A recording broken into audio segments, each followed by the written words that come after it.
Hello everyone. Grab your tote bags, grab your matcha, and grab your clarivinyls because it's time to get performative. What are we doing today? We are indulging in feminist literature, of course. Now, our first piece of feminist literature I read a little over a year or 2 years ago, so I've got some of the other facts about this book, um, like just the specific names and stuff. I've got it up on my computer just so I can look through, so I can give you a proper review. I still remember everything that happened, obviously, but some of the names were lost on me. Alright, we're doing this. The Rise of Kiyoshi. Now, Kiyoshi in the show, if you guys remember, she's literally the goat. She's so metal, bro. Aang's like, oh, what should I do about Fire Lord Ozai? She's just like, you should kill him. like, and she created the Kyoshi Island and Kyoshi Warriors. Um, yeah, she's kind of the goat basically. And after reading this book and partially part of the second book, she's my favorite avatar. She's just got so much um, grit, for lack of a better word. She's had a very hard life, not gonna lie. So basically, the start of the story, she's homeless, and then she becomes a servant in this manor where she meets a lot of the other characters.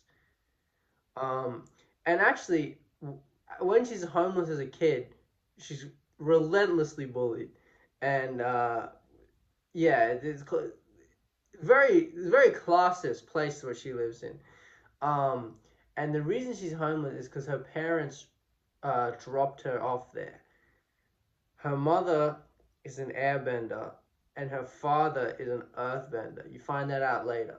I'm gonna put a spoiler warning in the title. So if you click on this video and you're complaining about spoilers, you're a bitch.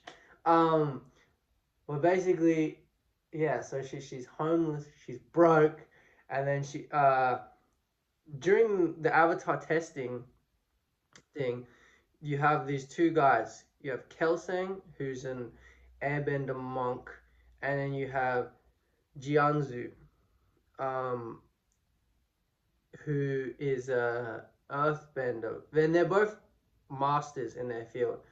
Like Jianzu is known as like the architect. He also has another name that I'll get into a little bit later. And I think Kelsang is like the typhoon of the west or something. Or yeah, yeah. Um, but they were with Kuruk's squad originally, but he died very early. He's like 33 when he died, so he kind of left the world all fractured. Obviously because his wife was stolen by the face stealer, and then he also died of sickness. Um, yeah. So when these guys are doing the testing for the next avatar, they know it's going to be an earthbender, so they're just wandering around the Earth Kingdom.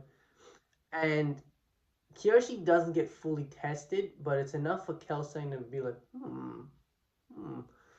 However, and now we go back to when she's a servant in this manor. Um, the people everyone thinks is the avatar is this guy named Yun, and he is known in the lore as the false avatar because he is such a prodigy earthbender, so precise, able to manipulate earth so well that people think he must be the avatar, which obviously he's not.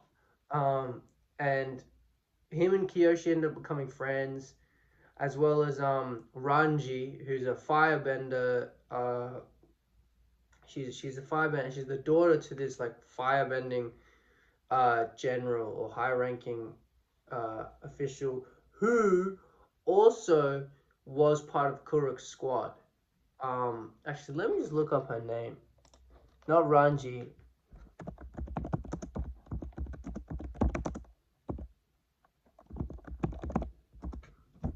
Just Heiran. Yes, she's a warrior. So Ranji has that. She's gonna inherit it. So she's got that very like warrior, fighting spirit type deal. And the story does a very good job of setting this up. You know, Kyoshi's been poor. She's not really ever thought of herself as worth anything.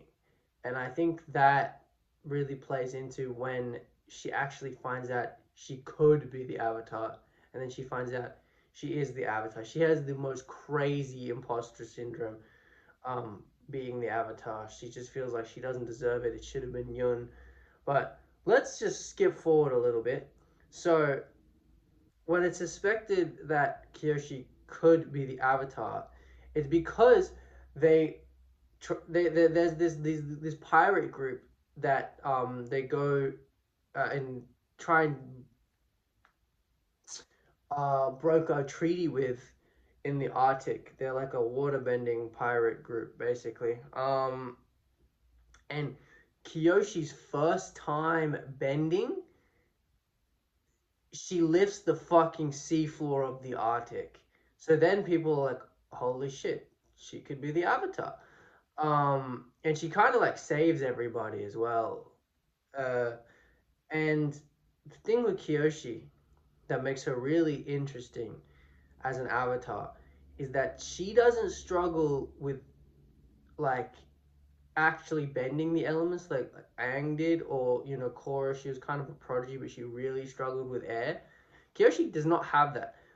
Her issue is she struggled with precise bending. She can only manipulate objects at an insane scale because she has so much innate raw power. That's fucking insane.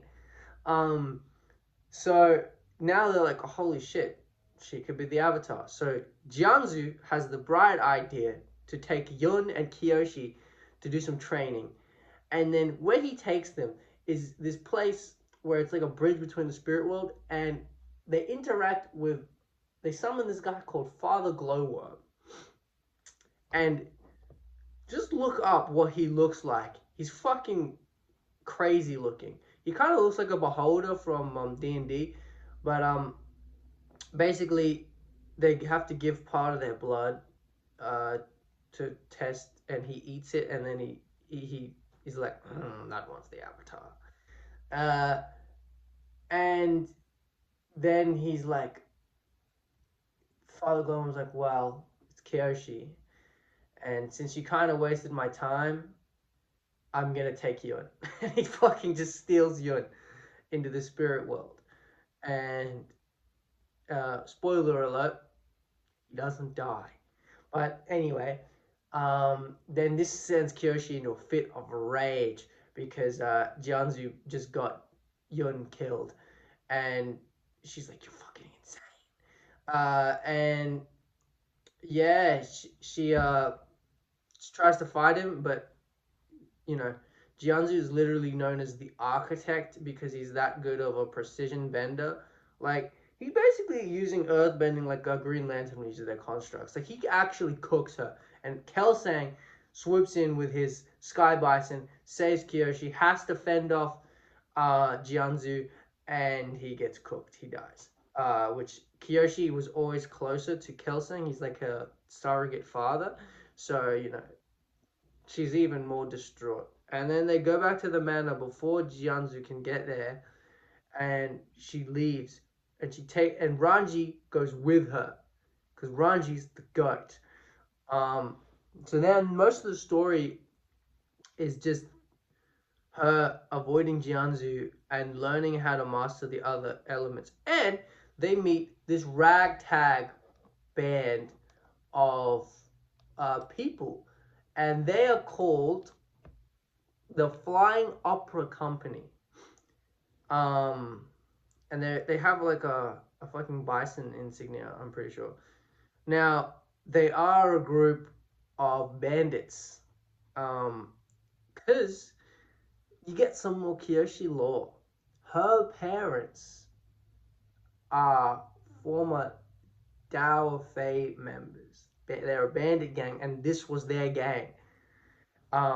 So the members of the gang You have a waterbender, Kiriyama, uh, an earthbender who's sort of like a sandbender named Lek. He's actually like a sniper. He like fucking is really good at hitting like little rocks at people's heads. And Wong, he's a bulky earthbender. And you find out that Kyoshi's the heritage of Kyoshi's parents, and that they were bandit leaders, and that her mom was formerly a monk, and then the dad kind of uh made her more of a bandit. Um, but she's still struggling with precision bending. She sees that the Flying Opera Company can do this thing called dust stepping, which is basically where you walk on the little particles of dust in the air, and she cannot do that shit. So she's just like the whole book is her just using her size to her advantage. She's like running through walls and shit. Like she's a tank. Um, and uh, yeah, they find out more lore about her parents, and Ranji's very upset that they even have to sully themselves with these bandits because she's very she's raised to be a royal, whereas Kyoshi was homeless. So you get that dynamic, and eventually they get Kyoshi's outfit, her uniform, and it's where she gets the fans. And the fans are iconic. Not only are they iconic, that's how she learns to precision bend. It's like using an instrument to cut more precisely. Her fans are the reason she can precision bend. It's so fucking goaded. But she still has that innate raw power. So now she's kind of really powerful. Oh, and on top of that, Ranji has been teaching her fire bending.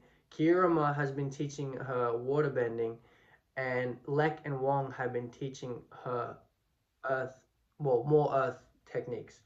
Um, I don't think Kelson gets the chance to teach her airbending. But anyway, there's also another guy that joins the group. His name is Lao Gay, and he's this Ankh. He's this actual Ankh. Um, and you don't know too much about him, but he's sus. And you find out that he's named the Immortal because he's this like insane elderly assassin that moves like no old man should be moving.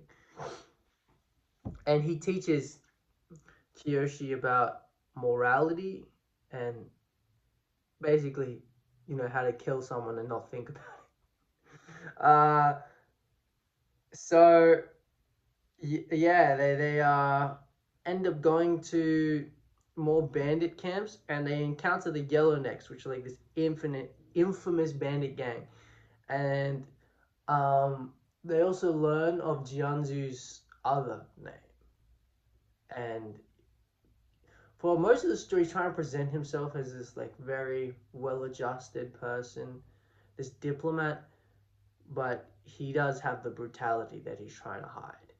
And his other name is the Gravedigger because he would bury people, specifically these bandits, the Yellownecks, alive.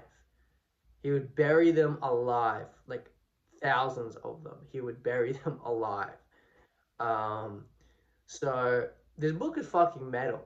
And over the course of the story, Kiyoshi and Ranji, they get more close. At first it's like, it's very friendly, but, they're giving each other shit, they're bantering. And then, Yuri. The book is a Yuri book. Let's go. That's a W. Shout out to the lesbians. Yeah, I think they handle the relationship really well. It's pretty cute. They have like this little kiss under the stars. It's adorable, and they like fall asleep with each other. It's very cute. And then they're attacked like when they wake up. Eventually, yeah, Jianzu catches up to them because they use like these in the show it's the fucking like rat no mole dog thing mole bear that can like sniff shit out from a mile away. Like they use that to track him down, and they have to escape, and eventually they break out the leader of the Yellownicks for some reason. Um, they're I think they're paid. They're asked to do it by this absolute oath. He's like the second in command of the Yellownicks, and they help him break out the leader, and his name is Zhu Ping An. I'm just gonna call him Zhu. And this is where you get the most crazy fight because you don't originally know that this guy's like an actual sadistic murderer. Um, and the Yellowknives said they'll give Kiyoshi like some protection if they help her with it, if she helps him with this.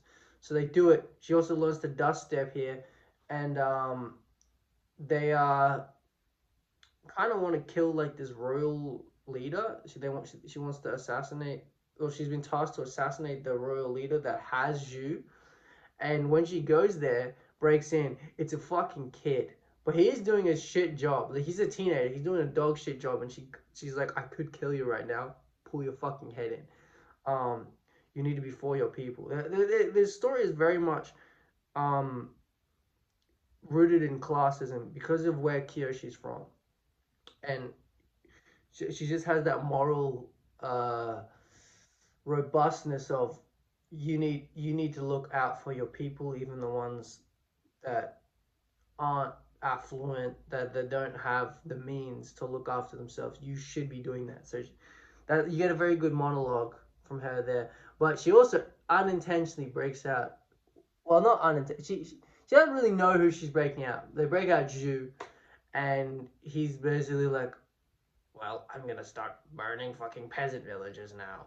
And then they have a duel, and this guy's a firebender. He fucking electrocutes Kyoshi, and she unlocks the avatar state this way, and it's the most goated fucking. When I was reading it, I could visualize the entire fight. It's like on this like mud pit, and she straight up kills him. She's like, "I know if I leave you alive, you'll just massacre more people." So she puts an end to him, straight up. Um, and she feels a little guilty about it, but she's like, no, I think I did what I had to do. And fast forward in the story, Jianzhu eventually catches up to them at this Earth village, and he straight up kills Lek. Lek fucking dies. Lek gets obliterated. And it's very sad. I didn't really talk that much about Lek, but he was kind of this like dickhead that you learn to love. Um, Especially since he was very close with Kiyoshi's mom. That was like a surrogate son. Yeah, he gets fucking brutalized. And then Jianzhu is trying to get Kiyoshi on his side. All of a sudden, fucking Yun shows up. And he's different. He's not, before he went into Father Glowworm, he was very much talkative, extroverted. He very light-hearted. Now, silence. He like basically holds Jianzhu in place because he's got like earth on him, and then he straight up he just fucking kills him and then leaves. And because Jianzhu and Kiyoshi were having this like struggle, they were having this struggle over this basically this hotel where he told her to meet her. He told her to meet him, and that so they're both like trying to out contest each other. Yun just comes in, fucking cleans up. He just kills Jianzhu, fucks off, and that's the end of the story. And it's leading into the next one, and Kyoshi's grappling with this. Holy shit, what has Yun become? So I think it's a very good book. I think everyone should read it. I know I basically went through the plot, but I also talked about some of the elements. It's she has them. I really like that she's like, I don't deserve to be the Avatar. She has this feeling of why me, because in her formative years she's never had anything. She's never felt like she's worth anything. So I think writing it like that, brilliant choice. And I like all the characters in it, really. Um, I think it, since it's a little bit older, like Kyoshi's like, I think she's like 17 or some shit. The themes are a bit more adult than in Aang's story, even though he has the, he's dealing with war. Like the show doesn't shy away from that, but this one it's very apparent. Like all the bandit gangs are so brutal. Even Jianzu's brutal. Even Kelsang, you find out he's done some shit. So everyone is quite gray in the story, and I really like that. But I've spent 20 minutes talking about this book. Let me move on to the next one. We got Storm, Earth's Mightiest Mutant. This is the issue where she becomes the Eternal Storm. Um, now the Kyoshi book, I will rate it. I will rate it like an 8 or a 9, probably a 9 actually. I really like it. It's a great intro. Now the Storm book. This one is also goated. Uh, Basically, Storm has been given like 7 days to live. She has this like debilitating disease that's targeting like her cells. Um, and the most of the story is just her like grappling with that, as well as trying to help as many people as she can while she's still here, because Storm is one of the most uh heroic and empathetic X-Men. Um, it also does a great job of showcasing how strong she is, like her powers and shit. Um, and she kind of visits a bunch of different people for help. She visits Dr. Voodoo, who actually does help her a lot. He's like, "Oh, I can give you this thing, but you can't use your power for a certain amount of time." And she goes to the X Mansion, and the writers finally did something with Wolverine's character. He's not pining over Jean. Him and Storm get it on, and I was like, we need more of that. If she's not with T'Challa, why not be with Wolverine? They're actually such a good couple, and it means that Wolverine isn't fucking, oh Jean, please, please, like that has always weirded me out, bro. Um, Anyway, that's neither here nor there. Uh, the art for this book is really good.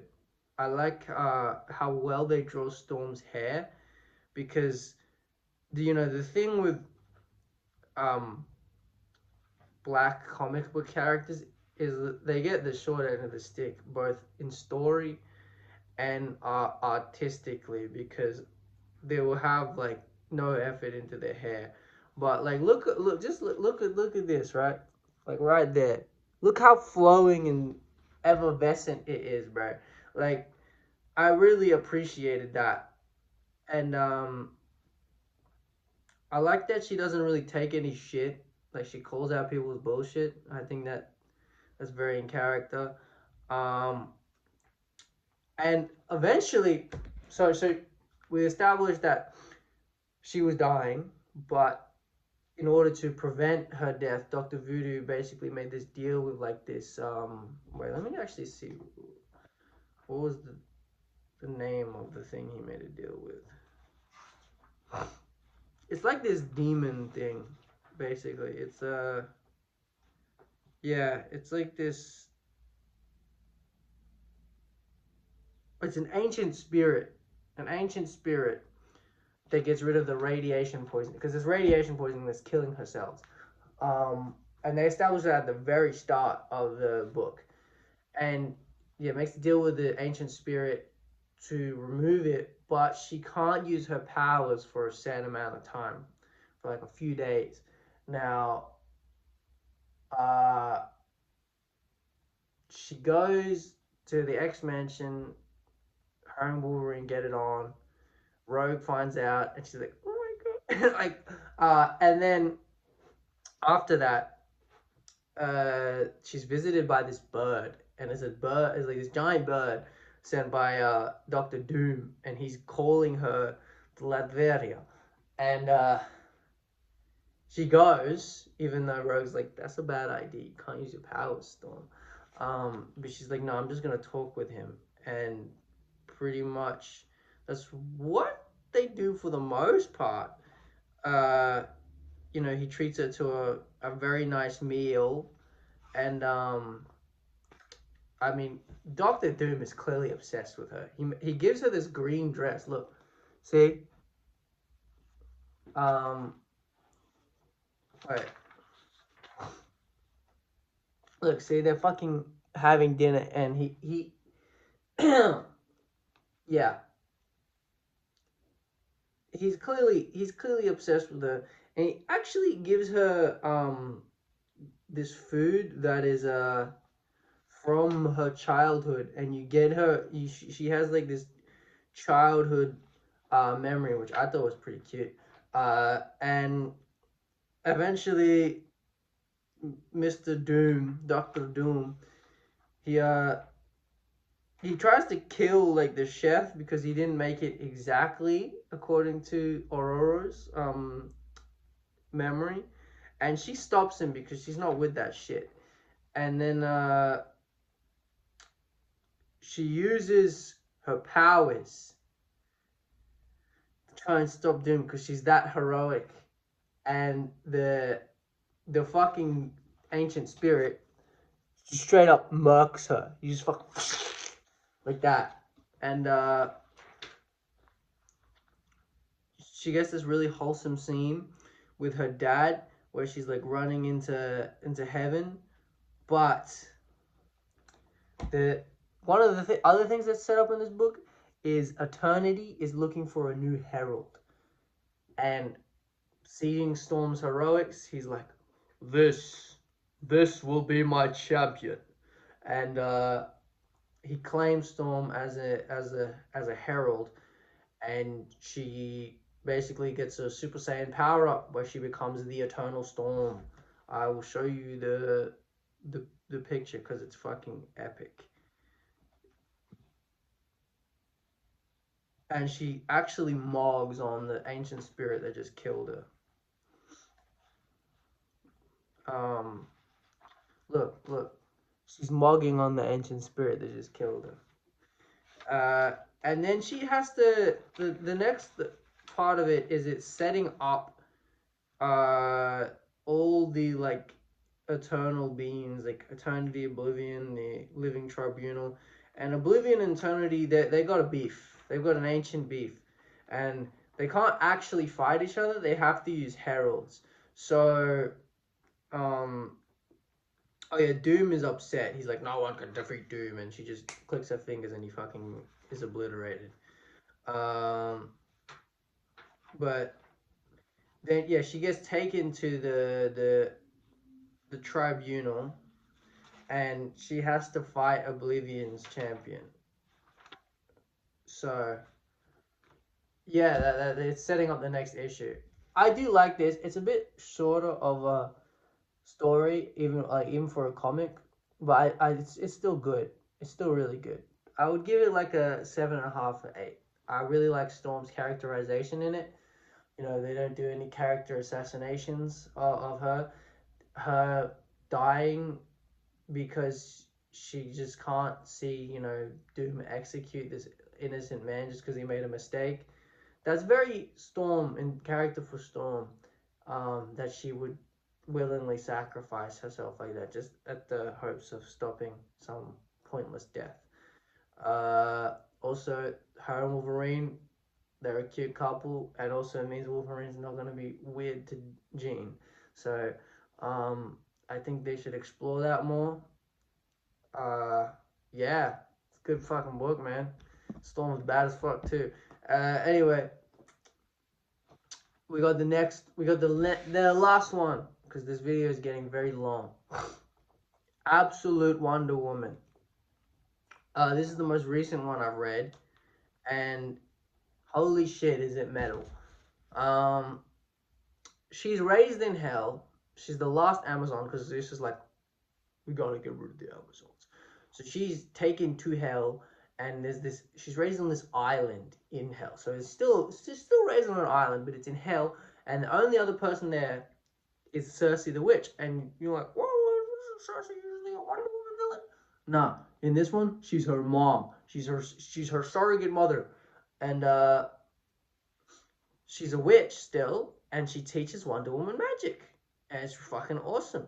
And they have this really cute scene where at first Cersei's not really that into having this random kid in her cave, but like you slowly see the relationship develop as well as the cave develop. Look at that, it's getting more furniture, and then look at that, it's getting more furniture. And this is how they show Wonder Woman like quickly growing up into like a woman instead of a girl.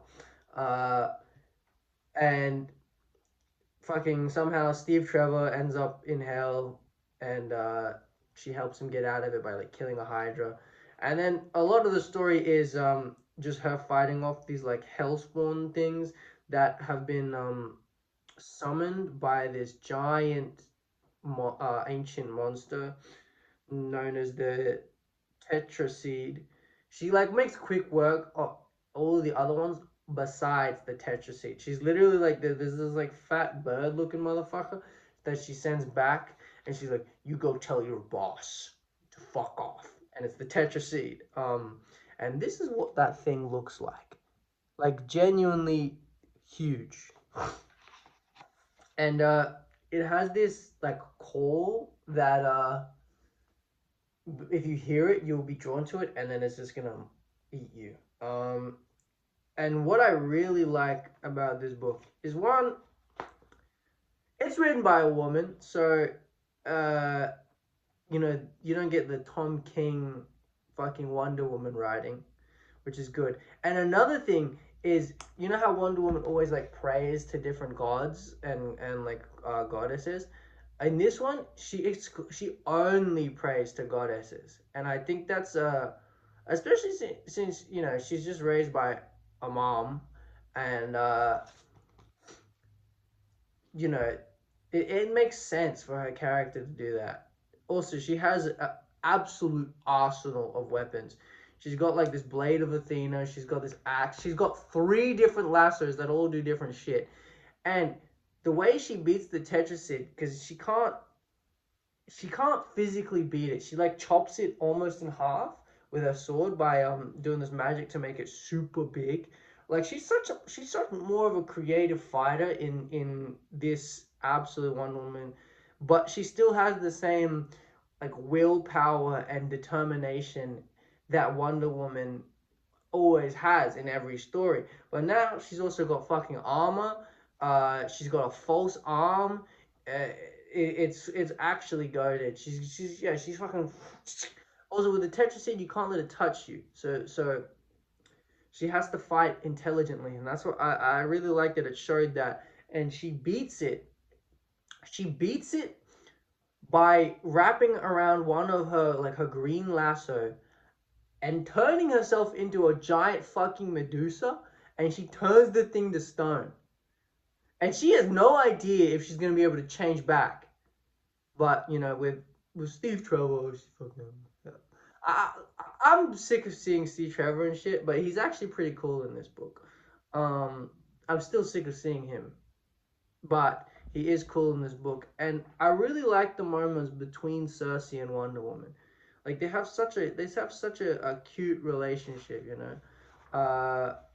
Yeah, she actually mogs on the Tetraseed and gets rid of it, and that's the this book is basically set into 7 chapters. 5 of them are the Tetraseed Hell escapee arc. Then the other ones are like this is to do with like Hades, and it's all really good. It's really good setup.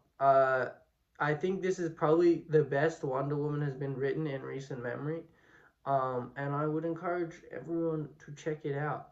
Uh, yeah, she's metal as fuck as usual, but it's even more now. given that she's raised in hell, and she does so much more magic. She has so much more weapons. She's way more of a creative fighter. She's so resourceful, and that makes sense given the change from being raised on Themyscira to being raised in hell. You have to be resourceful if you're raised in hell.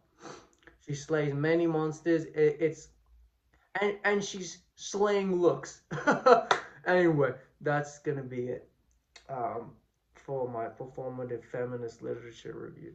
Uh, all of these books are really good. Oh, Absolute Wonder Woman is gonna be a 9. So Storm's getting the lowest one, but that's just because her book is the story is the shortest, and it's kind of more setup-y for the next one. I still really like it. I'll actually say it's probably more of an 8, just because how well they characterize Storm. But this is a 9, and the Kyoshi one's a 9 as well. Very good stuff. I would implore everyone to read it.